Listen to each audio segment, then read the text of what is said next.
इस प्रेस वार्ता में आप सबका स्वागत है, अभिनंदन है। जैसा आप सब जानते हैं, 9 जून को आदरणीय नरेंद्र मोदी जी को देश की बागडोर संभाले हुए पूरे 12 वर्ष हो गए और 10 जून को वो भारत के सबसे लंबे समय तक निर्वाचित प्रधानमंत्री रहने का सौभाग्य प्राप्त कर चुके हैं। और इसका जो सबसे बड़ा कारण है वो है मोदी जी पहले दिन से राष्ट्र निर्माण के मिशन को लेकर काम कर रहे हैं। सबका साथ, सबका विकास, सबका विश्वास और सबका प्रयास, ये उसी का परिणाम है कि लगातार एक के बाद एक विजय वो प्राप्त कर रहे हैं जनता के आशीर्वाद से। और इसीलिए आज देश के 80% भूभाग पर मोदी जी के नेतृत्व में एनडीए की सरकारें हैं। मित्रों, उन्होंने इन 12 वर्षों में एक सशक्त, समृद्ध और सुरक्षित भारत दिया है। मैं विस्तार से नहीं जानूंगा। आज देश की सीमाएं सुरक्षित हैं, आंतरिक सुरक्षा मजबूत हुई है। अगर मैं कहूं, मोदी जी को के सत्ता में आने से पहले देश के 126 जिलों में नक्सलवाद का बोलबाला था। ये पहली मोदी जी की सरकार है जिन्होंने आदरणीय देश के गृह मंत्री अमित शाह जी के सहयोग से एक टारगेट तय करके 31 मार्च तक सारे देश से नक्सलवाद का सफाया कर दिया। तो इससे समझ में आता है कि मोदी जी की दृढ़ इच्छा शक्ति देश में क्या कुछ कर सकती है। मित्रों, इसी तरह और मोदी जी का राष्ट्र निर्माण ये 24 घंटे, 7 दिन और 12 महीने चलने वाला एक अभियान है। अब मैं विस्तार से यह सारा नहीं कहूंगा। आज जिस तरह से भारत की अर्थव्यवस्था तेजी से आगे बढ़ रही है, उसका मैं एक मोटा सा उदाहरण देना चाहता हूं। इन 12 सालों में 25 करोड़ लोग गरीबी की रेखा से बाहर आए। मित्रों, जो लोग, मैं आपको बता दूं, मैं बाद में आता लेकिन मैं पहले आता हूं उस बिंदु पर।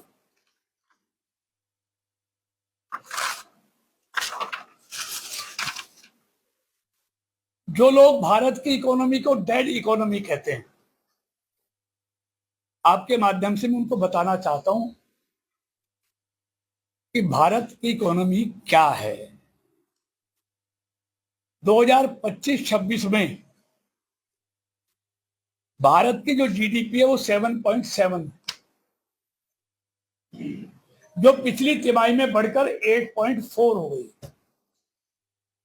और पिछले साल 7.1 थी। वहीं अमेरिका की 2.1 है जीडीपी, जो पिछले साल 2.8% थी। चीन की 5% है, जो पिछले साल भी 5% थी।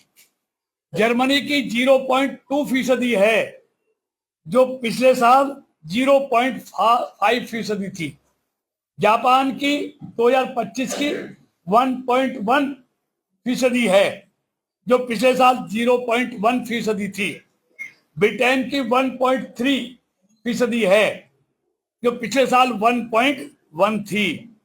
अब ये उनसे पूछना, जो डेड इकोनॉमी कहते हैं, कि भारत की जीडीपी के सामने आज दुनिया की जीडीपी कहाँ खड़ी है।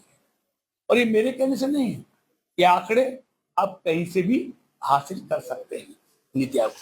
मित्रों, मैं कह रहा था, सिर्फ यही नहीं, जो आज आज लाखों करोड़ रुपए भारत में निवेश हो रहा, जो मैंने कहा यही नहीं, यूपीए और एनडीए की ग्रोथ रेट में बहुत बड़ा फर्क है। यूपीए के राज में एक व्यवस्था लोगों का इंतजार कराती थी और आज की व्यवस्था परिणाम दिखाती है। मित्रों, इसी तरह मैं आपके सामने कहना चाहता हूं, भारत के लोगों के लिए वो दिन दूर नहीं है जब भारत के लोग भारत में निर्मित हवाई जहाज में सफर करेंगे। वो दिन बहुत जल्दी आने वाला है। गरीब के कल्याण की बात करूं तो आप सारी योजनाओं से आप वाकिफ हैं, मैं लंबा नहीं, चाहे वो जनधन खाते हो, उज्ज्वला योजना हो, प्रधानमंत्री आवास हो, मैं डिटेल में कहूंगा तो बहुत समझेगा, प्रधानमंत्री आवास हो, मातृत्व योजना हो, स्वनिधि रेहड़ी पटरी वालों का कल्याण हो, ये सब ऐसी गरीब के कल्याण की योजनाएं हैं। चाहे वो गरीबों का 5 लाख तक का इलाज हो, माताओं बहनों के लिए शौचालय हो, एलपीजी के गैस कनेक्शन हो, 81 करोड़ लोगों को हर महीने 5 किलो मुफ्त में अनाज देने की योजना हो, ऐसे गरीब कल्याण के लिए मोदी जी ने इन 12 वर्षों में महत्वपूर्ण काम किए, जिसके कारण 25 करोड़ लोग गरीबी की रेखा से बाहर आए। मित्रों, ये सारी सुविधाएं जो लोगों को दी हैं, ये मोदी के आने से पहले भी मिल सकती थी, लेकिन उनको फुर्सत नहीं थी घोटालों से, भ्रष्टाचार से। आपको मालूम है, एक वो समय आ गया था अधिकतर बैंक एनपीए हो गए थे। आज कोई बैंक एनपीए नहीं है, क्योंकि जब सिफारिश पर कर्जे दिए जाते थे, चहेतों को कर्जा दिया जाता था, तो मित्रों ऐसी बातें हो गई थी। आज मोदी सरकार ने जो सार्वजनिक सेवाओं का लाभ जो लोगों तक नीचे पहुंचता है, उसमें लीकेज बंद कर दिए डीबीटी के माध्यम से। सेवाओं का, योजनाओं का लाभ सीधा खाते में पहुंचता है डीबीटी के माध्यम से, और लाखों करोड़ रुपए जो लीकेज के माध्यम से भारत का बर्बाद होता था, वो लगभग 4 लाख करोड़ से ज्यादा पैसा की बचत हुई है।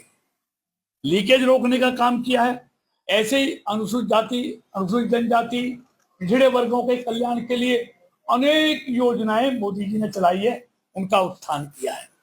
ऐसे ही पिछड़े वर्ग आयोग को संवैधानिक दर्जा देने के वर्षों के बाद, 40-50 साल के बाद मोदी जी ने उनको वो दिया है। और सबसे बड़ी बात, जो आर्थिक रूप से कमजोर वर्ग हैं, पहली बार किसी सरकार ने उनको 10% आरक्षण देने का काम किया, कभी किसी ने नहीं, उनको भी काम किया है। इसलिए 12 वर्षों में सिर्फ आर्थिक विकास नहीं हुआ है, भारत का सांस्कृतिक विकास भी हुआ है। मित्रों, इस सरकार में जवाबदेही है, पारदर्शिता है, ईमानदारी है। इसीलिए ये तीनों चीजें हैं। क्या? ईमानदारी, पारदर्शिता और जवाबदेही। इन तीनों चीजों के कारण मोदी जी पर, मोदी सरकार पर देश के लोगों का भरोसा लगातार बढ़ रहा है। मित्रों, इसी तरह मैंने कहा कि 12 सालों में अनेक योजनाएं, मैं विस्तार से नहीं कहूंगा, जैसे अंत्योदय योजना, इसके चलने के पैसे, जो गरीबी है, ग्रामीण गरीबी, वो 26% से घटकर 5% रह गई है, यानी कि 81% की कमी आई है। विश्व स्तर पर भारत की सराहना हो रही है। जो बुनियादी सुविधाएं आवास की, 4 करोड़ लोगों को मोदी जी ने प्रधानमंत्री आवास से उनको घर बना दिया है। और घर में सिर्फ घर नहीं बनाया है, उसमें एलपीजी का कनेक्शन भी दिया है, उसमें बिजली का कनेक्शन दिया है, उसमें शौचालय दिया है, ये सब चीजें सारी, और नल से जल देने का काम किया है। 12 करोड़ से ज्यादा शौचालय बनाए हैं, 5 लाख गांवों को क्या कहें शौच से मुक्त किया है। 16 करोड़ ग्रामीणों को नल से जल देने का काम किया है। मैं इसमें तुलना नहीं कर रहा। 70 सालों में 3 करोड़ 21 लाख घरों में नल से जल जाता था और 2019 15 अगस्त को मोदी जी ने जल जीवन मिशन की घोषणा की थी और इन पिछले 6 सालों में 13 करोड़ 81 घरों में नल से जल पहुंचाने का काम किया है। ये काम यानी कि देश के 81% लोगों को सुरक्षित जल पहुंचाने का काम किया है। पीएम जनधन योजना है, गरीब लोगों के खाते खोले, सिर्फ खाते नहीं खोले, उन खातों में खोलने वालों का 2 लाख तक का बीमा भी मुफ्त में कराया। और आपको मालूम है गरीबों ने अपने खाते में 2,94,000 करोड़ रुपए जमा भी करवाए हैं।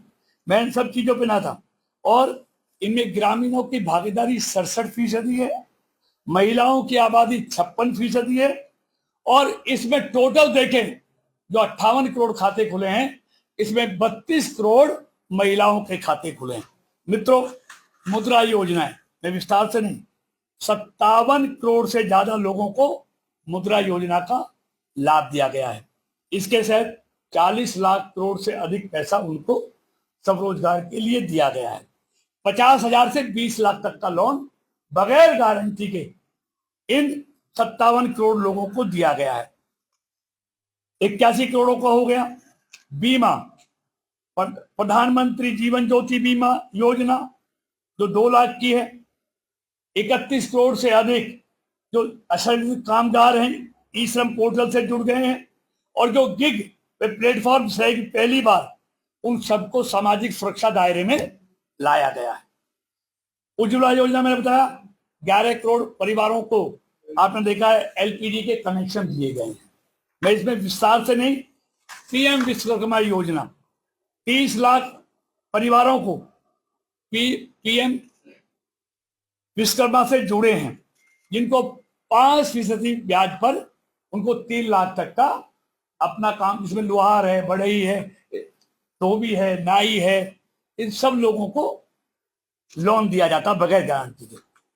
ऐसे ही आप देखेंगे किसानों को 11 करोड़ से अधिक किसानों को 6,000 रुपए साल में फसल के लिए उनको पीएम सम्मान निधि, किसान सम्मान निधि के दिए जाते हैं। ये 4,30,000 करोड़ से ज्यादा पैसा अब तक किसानों के खातों में जा चुका है और 26 लाख करोड़ से अधिक एमएसपी पर किसानों की फसलें खरीदी गई हैं और 22 फसलों पर एमएसपी दिया गया है। पहले से 71% ज्यादा फसलों की खरीद हुई है। मित्रों, यही नहीं, और मैं एक मोटा सा उदाहरण, किसानों की हितैषी कौन है आपको मालूम है? 2013-14 में जो कृषि का बजट कितना होता था, वो होता था 27,663 करोड़। आज कृषि का बजट 1,40,000 करोड़ रुपए हो गया है। ऐसे ही खाद पर सब्सिडी पहले 2014-15 में 75,000 करोड़ रुपए दी जाती थी खाद पर किसान के लिए। आज 2025-26 में वो 3 गुना बढ़कर 2,21,000 करोड़ रुपया खाद पर सब्सिडी देने का काम मोदी जी की सरकार कर रही है। फसल सुरक्षा बीमा, ये आपको पता है, वो योजना चलाई। प्राकृतिक खेती की योजना चलाई, उसमें 25,000 करोड़ से ज्यादा निवेश हुआ है और प्राकृतिक खेती करने वालों को 4,000 रुपया प्रति एकड़ सरकार, केंद्र सरकार प्रोत्साहन राशि के रूप में उनको देने का काम करती है। रिकॉर्ड उत्पादन हुआ है मोदी जी की सरकार में कृषि का। 2024-25 में कुल खाद्यान्न उत्पादन 357.73 मिलियन मीट्रिक टन हुआ है। 52 अरब डॉलर से ज्यादा कृषि संबंधित उत्पादों का निर्यात हुआ है, यानी कि 37% की वृद्धि है निर्यात में। ऐसे मछली उत्पादन में 106% का इजाफा हुआ है। मित्रों, पीएम किसान कुसुम योजना किसानों को सोलर से बिजली 118 गुना ज्यादा दी गई है। 25 लाख ज्यादा सोलर पंप लगाए गए। अब मैं जो बदलाव दिखता है, एक मोटा सा उदाहरण, 2013-14 में जो कर मुक्त आय थी वो 2 लाख रुपए थी, आज कितनी है? 12,75,000।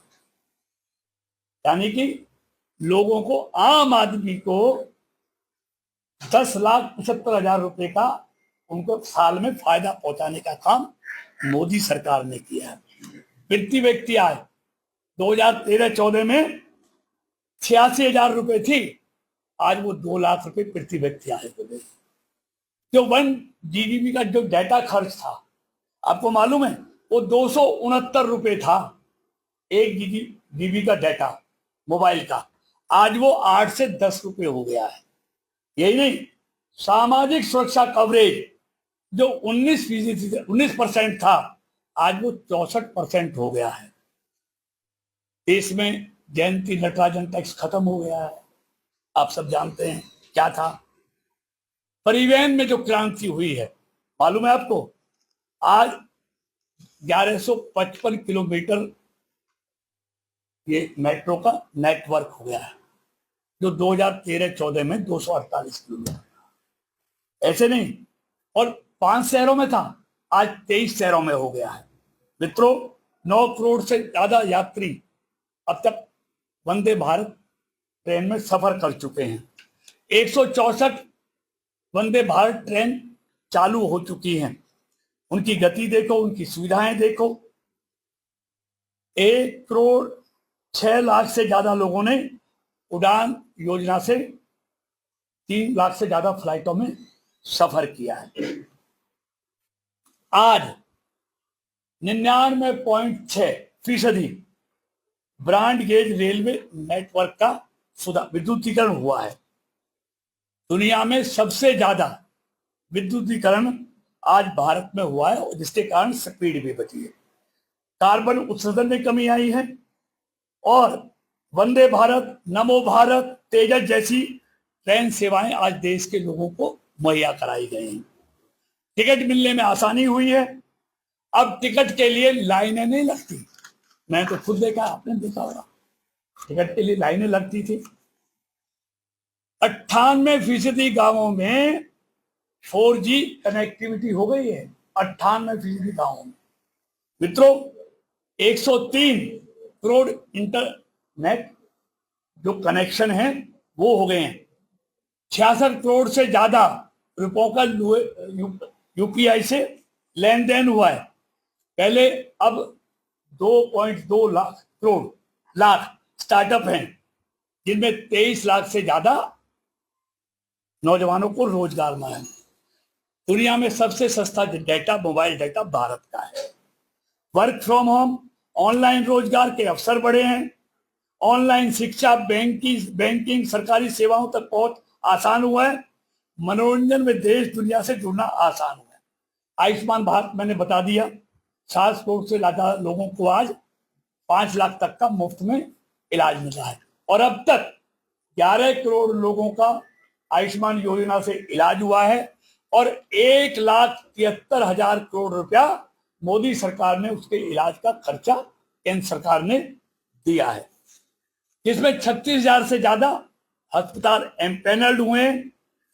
मैंने 11-12 करोड़ का इलाज हुआ है, और इससे लोगों के 1.25 लाख करोड़ से ज्यादा पैसे की बचत हुई है। स्वास्थ्य इंफ्रास्ट्रक्चर मैं विस्तार से बताऊंगा। बहुत 2100 से ज्यादा यूनिवर्सिटी बनी है, जो 2014 में 842 थी। एमबीबीएस की टीमें जो 2014 में 51,348 थी, आज वो 1,28,576 हो गई हैं। पहले 8 एम्स होते थे, आज बढ़कर वो 23 एम्स हो गए हैं। ऐसे आईआईटी हैं, आईआईएम हैं, आईटीआई हैं, हर दिन एक आईटीआई खुलती है। पहले खिलौनों का हम आयात करते थे, आज निर्यात करते हैं। मोबाइल उत्पादन में भारत दुनिया का दूसरा सबसे बड़ा उत्पादक देश बन गया है। दूध के उत्पादन में भारत दुनिया में पहले नंबर में आ गया है। ये इसी तरह दवाइयां 50 से 90% जनौषधि केंद्र के द्वारा लोगों को मुहैया कराई गई है, क्योंकि 19,000 से ज्यादा जनौषधि केंद्र खुल गए हैं, और इस पर खर्च गरीब लोगों का 40,000 करोड़ रुपया जन औषधि केंद्र की दवाइयों के कारण बचा है। अब देखिए 91 लाख से ज्यादा स्वयं सहायता समूह महिलाओं के बन गए। 10 करोड़ महिलाएं जुड़ गई हैं। मोदी से आने से पहले 1 करोड़ महिलाएं जुड़ गई थी, आज उनकी संख्या 10 करोड़ हो गई है। और इसी तरह 3 करोड़ से ज्यादा लखपति दीदी बन गई हैं। स्वास्थ्य में आप देखेंगे, आप तो मातृत्व योजना मैंने आपको बता दी, 7 करोड़ से ज्यादा महिलाओं का हेल्थ चेकअप कैंप हुआ है। 105 करोड़ से ज्यादा सैनिटरी पैड बांटे गए हैं। अब मैं एक मोटी तुलना बताऊं, पहले 2014 से पहले जो लिंग अनुपात था वो 918 था, जो बढ़कर अब 929 हो गया है 1000 पुरुष पे। जो महिला का संस्थागत परिश्रम होता था वो पहले 68% था, वो बढ़ के 98% हो गया है। शौचालय कवरेज पहले 39% थी, अब 100% हो गई है। जो प्रति लाख मातृत्व मृत्यु दर है, जो पहले 1 लाख पे 130 होती थी, वो 80 पे आ गई है। 3000 से पहले 3000 जो महिला अधिकारी होती थी सुरक्षा बल में, उनकी संख्या बढ़कर 11000 हो गई है। जो मैटरनिटी जो अवकाश था, जो 12 सप्ताह होता था, वो बढ़कर 26 सप्ताह हो गया है। ट्रिपल तलाक के कारण 82% की महिलाओं के तलाक, मुस्लिम महिलाओं के तलाक में कमी आई। महिलाओं को लोकसभा में 33% आरक्षण का बिल पास करने का काम मोदी सरकार ने किया है। बाहरी और आंतरिक सुरक्षा मैंने आपको बता दी है। जो रक्षा का बजट था आप देखेंगे वो लगभग 8 लाख करोड़ का हो गया 2026-27 में, यानी कि 2013-14 से 3 गुना बड़ा रक्षा का बजट बढ़ाया गया है। ऐसे ही रक्षा निर्यात में, रक्षा जो निर्यात है वो 56 गुना हो गया है। मैं डिटेल में बता सकता हूं, लेकिन कोई फायदा नहीं है। पहले 686 करोड़ का होता था, अब 38,400 करोड़ का रक्षा का निर्यात होता है। गोला बारूद में 32 से 90% उत्पादन हुआ है। डिफेंस जो स्टार्टअप थे वो 0 थे, अब डिफेंस स्टार्टअप 1000 हो गए हैं। सीमा पार कार्रवाई, पहले क्या हमारी गर्दन काट के ले जाते थे, कुछ नहीं करते थे। आज इन पिछले 12 सालों में उरी सर्जिकल स्ट्राइक हो 16 में, बालाकोट एयर स्ट्राइक हो, ऑपरेशन सिंदूर हो, अनुच्छेद 370 को समाप्त करना हो, राम मंदिर का समय पर निर्माण करना हो, इसलिए सारी चीजें। और एक तो मैंने माओवाद का खात्मे की बात की, वो मैंने आपको बताई। और अब 2014 के बाद जम्मू कश्मीर में पत्थरबाजी के लिए कोई स्थान नहीं रहा है। गोरखालैंड और बोडोलैंड जैसे समझौते किए गए जो कभी नहीं होता था।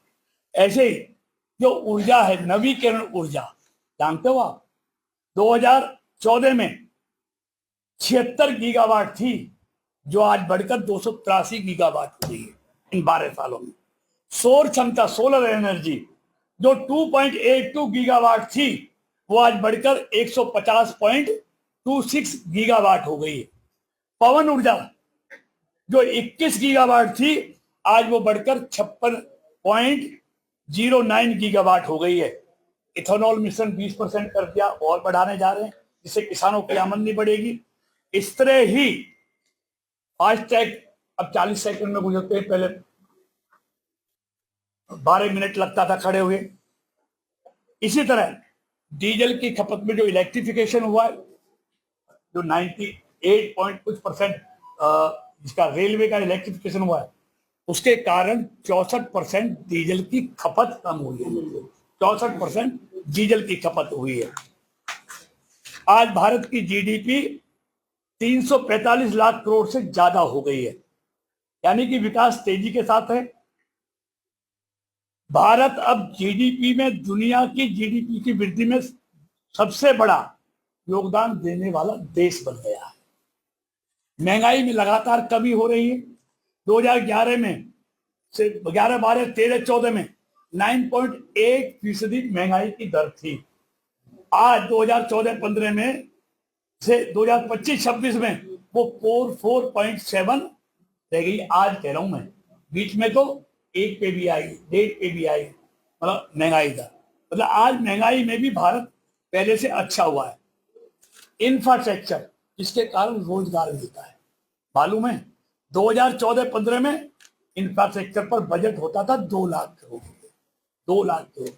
आज आप जाते हो ना, घंटों का सफर मिनटों में करते हो, ये इसी के कारण हुआ है, क्योंकि बजट को बढ़ाकर 6 गुना बजट बढ़ा दिया। 12 लाख 2 लाख करोड़ रुपए आज इंफ्रास्ट्रक्चर का बजट हो गया, 6 गुना बढ़ा दिया। जिसके कारण ये आप देख रहे हैं रेलवे, हाईवे और एयरवे सब में बढ़ोतरी हुई है। मित्रों, विनिर्माण में यानी कि मैन्युफैक्चरिंग में 3 गुना बढ़ा है। 2002 से 2014 तक जो विनिर्माण है, मैन्युफैक्चरिंग है, वो लगभग 4.9 लाख करोड़ रुपए थी। 2026 में 15 लाख करोड़ हो गई। बताइए, 3.5 गुने से ज्यादा हो गई। इसे कारण उद्योग बढ़े हैं, रोजगार के साधन बढ़े हैं, मोबाइल, इलेक्ट्रॉनिक्स, ऑटोमोबाइल जैसे उत्पादन में अधिक सुलभ और किफायती हुए हैं। महिलाओं को इसमें रोजगार मिला है और उद्योगों के बढ़ने से रोजगार बढ़ता ही है। जीएसटी जिसने लोगों के जीवन को आसान बनाया है। आपको मालूम है 2 स्लैब हो गई हैं, 5 और 18%। और अप्रैल 2026 में जीएसटी का कलेक्शन कितना है मालूम है आपको? 2.42 लाख करोड़ रुपए, अब तक का सबसे सर्वाधिक। One nation one tax. पहले कितना विरोध हुआ था, आज उसका क्या लाभ व्यापारी को मिल रहा है, अब उनसे पूछे तो ज्यादा बेहतर होगा। मतलब हमारी आर्थिक मजबूती का अंदाजा इस बात से लगा सकते हैं, आज विदेशी मुद्रा भंडार 67 लाख करोड़ से ऊपर चला गया, यानी कि 11 महीने के आयात को पूरी तरह वो कवर कर सकता है, इतना हमारा विदेशी मुद्रा भंडार हो गया।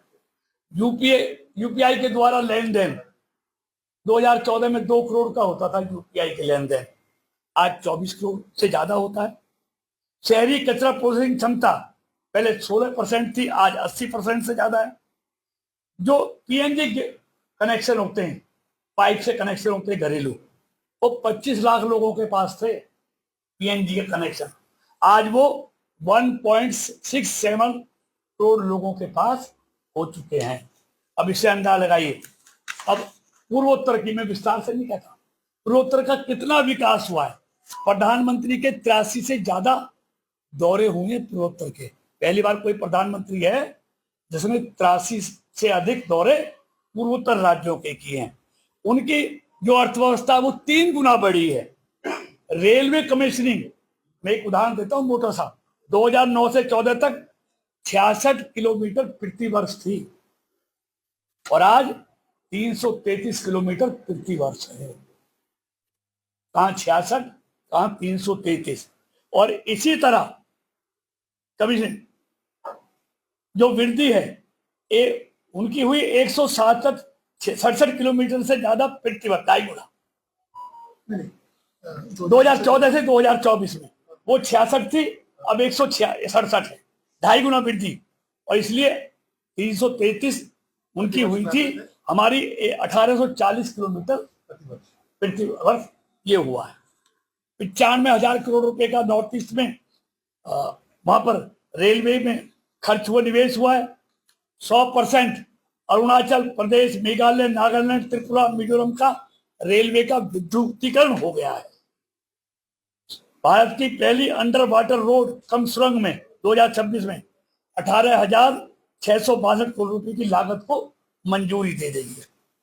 बजट पहले पूर्वोत्तर का 2833 करोड़ होता था, अब 6,812 करोड़ का बढ़ गया। ऐसे ही जल मार्ग है। अब मालूम है आपको नॉर्थ ईस्ट में 10,000 से ज्यादा उग्रवादियों ने आत्म समर्पण किया है। 12 शांति समझौते हुए हैं। 5 लाख हेक्टेयर में खेती की शुरुआत हुई है। जहां 2014 में ये नॉर्थ ईस्ट की अर्थव्यवस्था 3.3 लाख करोड़ रुपए थी, वो 2024 में बढ़कर 10.2 लाख करोड़ रुपए हो गई है। तो इसलिए मोटा मोटा मैंने आपके बनाए हैं 46,290 किलोमीटर सड़कें बनी है वहां पर, तो हवाई अड्डे हैं। 2014 तक 9 हवाई अड्डे थे, आज वो बढ़कर 17 हो गए हैं। इस तरह वहां लगातार विकास हो रहा है। इसी तरह मित्रों, मैं जो मध्यम वर्ग है जो भी विकसित हुआ है, और सांस्कृतिक और वैचारिक बदलाव के भी आपने होते हुए भी देश में देखा है। आप देखेंगे पीएमओ का नाम बदलकर सेवा तीर्थ रख दिया गया है। जो जितने भी गवर्नर हाउस थे उनको लोक भवन कर दिया गया है। केंद्रीय सचिवालय का नाम कर्तव्य भवन कर दिया गया है। राजपथ अब कर्तव्य पथ हो गया है। रेस कोर्स रोड अब जो प्रधानमंत्री का आधिकारिक आवास था वो लोक कल्याण मार्ग हो गया है। इस तरह one nation one ration card हो गया है। वन नेशन वन इलेक्शन पर काम चल रहा है। One nation one tax GST हो गया है। One nation one mobility card ये हो गया है। वन नेशन वन ग्रिड, बिजली कहीं पैदा करो कहीं पहुंचाओ, ये हो गया है। वन नेशन वन फर्टिलाइजर, एक देश एक उर्वरक, ये काम शुरू हो गया है। मित्रों, इसी तरह भारतीय सैनिकों को जो सर्वोच्च बलिदान होता है, देश विदेश में कई आप देखेंगे प्रमुख मेमोरियल जो स्मारक बनाए गए हैं। आप देखेंगे अंडमान निकोबार में 12 द्वीप समूह है, वहां वीर चक्र विजेताओं के नाम पर उनके नाम रखे गए हैं। इसमें राष्ट्रीय समर स्मारक बनाया गया है दिल्ली के इंडिया गेट के पास, जहां शहीद हुए 25,900 से अधिक सैनिकों के शिलापट हैं। इसी तरह मोदी जी को दुनिया के अनेक देशों ने 32 से ज्यादा अंतर्राष्ट्रीय पुरस्कार उनको दिए गए हैं, और आज 22 देशों के साथ रुपए में व्यापार होने लगा है। तो ऐसे अनेक, मैं खादी का उदाहरण देना चाहता हूं विस्तार से, मेरे पास सब कुछ है। 2013-14 में खादी और ग्रामोद्योग का जो कुल उत्पादन था वो 25,298 करोड़ था। आज खादी उनका जो है बढ़कर 2025-26 में वो 1,21,322 करोड़ हो गया। और जो सिर्फ खादी का उत्पादन था, पूरे खादी उद्योग की बात नहीं कर रहा, जो खादी के वस्त्रों का था वो 811 करोड़ का था, आज वो बढ़कर 3974 करोड़ का हो गया है। मित्रों, पहले बिक्री 1081 करोड़ की होती थी 2014 तक, अब बिक्री होती है 7,869 करोड़ की। इतना बड़ा बदलाव खादी में। अगर खादी पर लोगों का भरोसा बचा, यानी कि कहने को बहुत ठीक है, लेकिन तो मैंने सारी बातें बताई है, बहुत लंबी अगर दास्तान कहूंगा तो ठीक नहीं है, क्योंकि खादी के ऊपर प्रधानमंत्री जी की सोच है कि विकसित भारत तभी संभव है जब भारत के जो गांव हैं, जब वो भारत की विकास यात्रा में सक्रिय रूप से भागीदार बनेंगे। ये मोदी जी की सोच है। इसीलिए जो ग्रामीण खादी उद्योग है वो सब गांवों से जुड़ा हुआ है, तो इसीलिए उसका इस तरह ये सारा हुआ है। तो मैं 2-3 चीजें आर्थिक तौर पर बता दूं।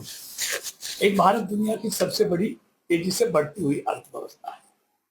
तो मैंने बताया आपको 7.7 की ग्रोथ है, इसी तिमाही में 8% है, यानी कि वैश्विक तुलना में जो भारत की है, चीन की उधारी मैंने आपको बता दी। इसी तरह औद्योगिक घरेलू मांग जो है उसका जो संकेतक है अप्रैल 2023, ऑटोमोबाइल उत्पादन में 26% की बढ़ोतरी हुई है।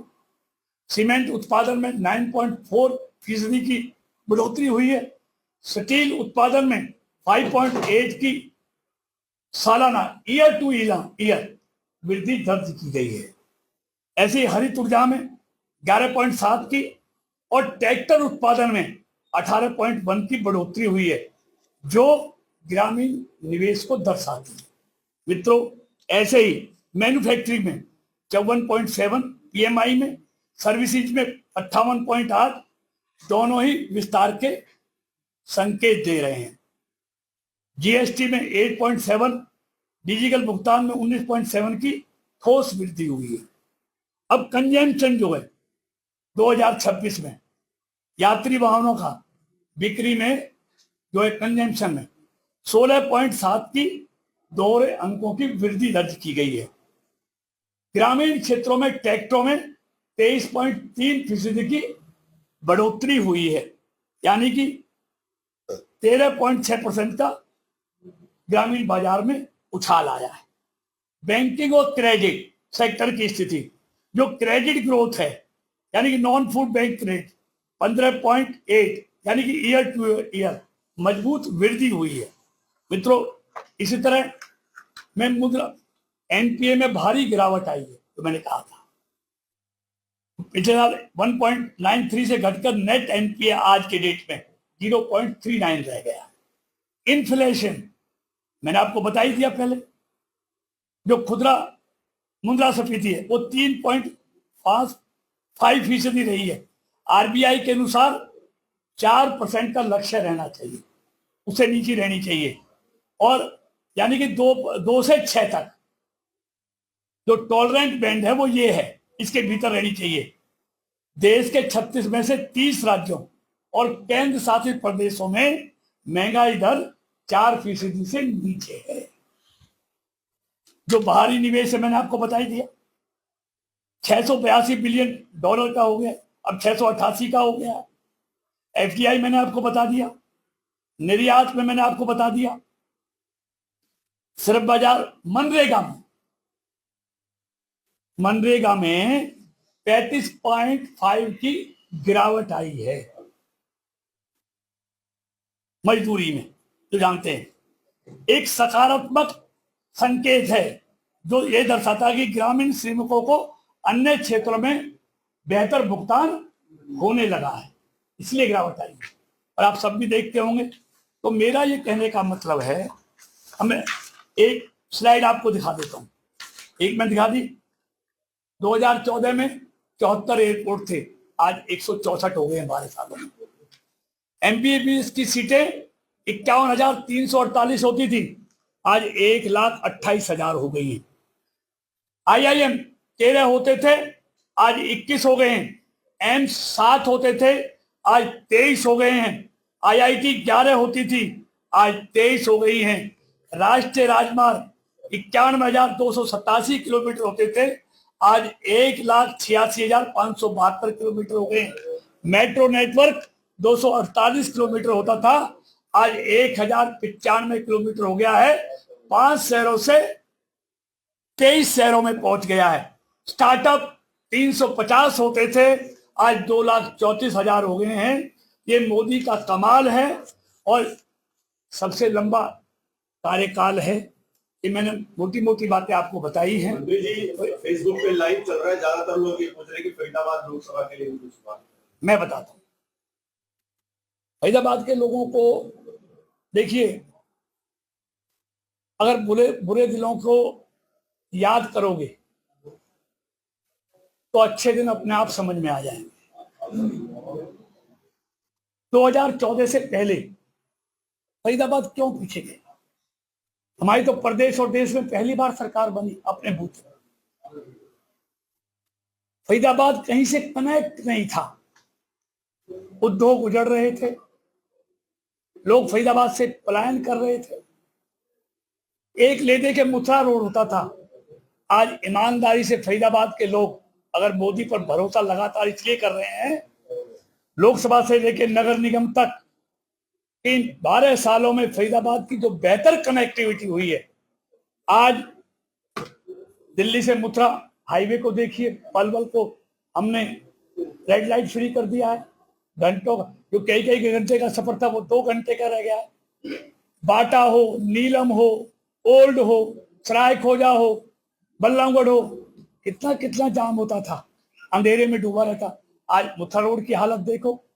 इसको छोड़िए, आज जेवर में एयरपोर्ट आया है, तो जेवर एयरपोर्ट से हम 30 किलोमीटर की कनेक्टिविटी कर रहे हैं। यानी कि, और सिर्फ जेवर से कनेक्टिविटी नहीं कर रहे, 30 मिनट में फरीदाबाद के लोग जेवर एयरपोर्ट पहुंचेंगे, एलिवेटेड कनेक्टिविटी। और इस जेवर एक्सप्रेसवे को हमने ताज से भी इंटरचेंज देके कनेक्ट किया है और केएमपी से भी कनेक्ट किया है। एक कनेक्टिविटी ये दी है, दूसरी कनेक्टिविटी हमने फरीदाबाद को ग्रेटर नोएडा के लिए वाया मझावली दी है। हमारा काम खत्म हो गया, यूपी के गवर्नमेंट का 1.5 किलोमीटर का है, लोगों ने आ जाना हुआ, वो भी टेंडर हो गया है, कुछ छोटी मोटी अड़चन है वो यूपी सरकार दूर कर रही है। एक कनेक्टिविटी फरीदाबाद से लोग 20 मिनट ग्रेटर नोएडा परी चौक पहुंचेंगे। एक इसके अलावा हमने तीसरी कनेक्टिविटी फरीदाबाद के लिए दिल्ली, बड़ौदा, बॉम्बे से कराई, 6 एंट्री एग्जिट कराई। आज अभी निरीक्षण हो गया है, चंद दिनों में आपका ये दिल्ली, बड़ौदा, बॉम्बे दिल्ली से कनेक्ट होने वाला है, जो आपको देहरादून एक्सप्रेस से, मेरठ से, चंडीगढ़ से, आपको हिमाचल, जेके, कटरा देवी सबसे कनेक्ट करेगा ये दिल्ली, बड़ौदा। फरीदाबाद से आप इस पे चढ़ने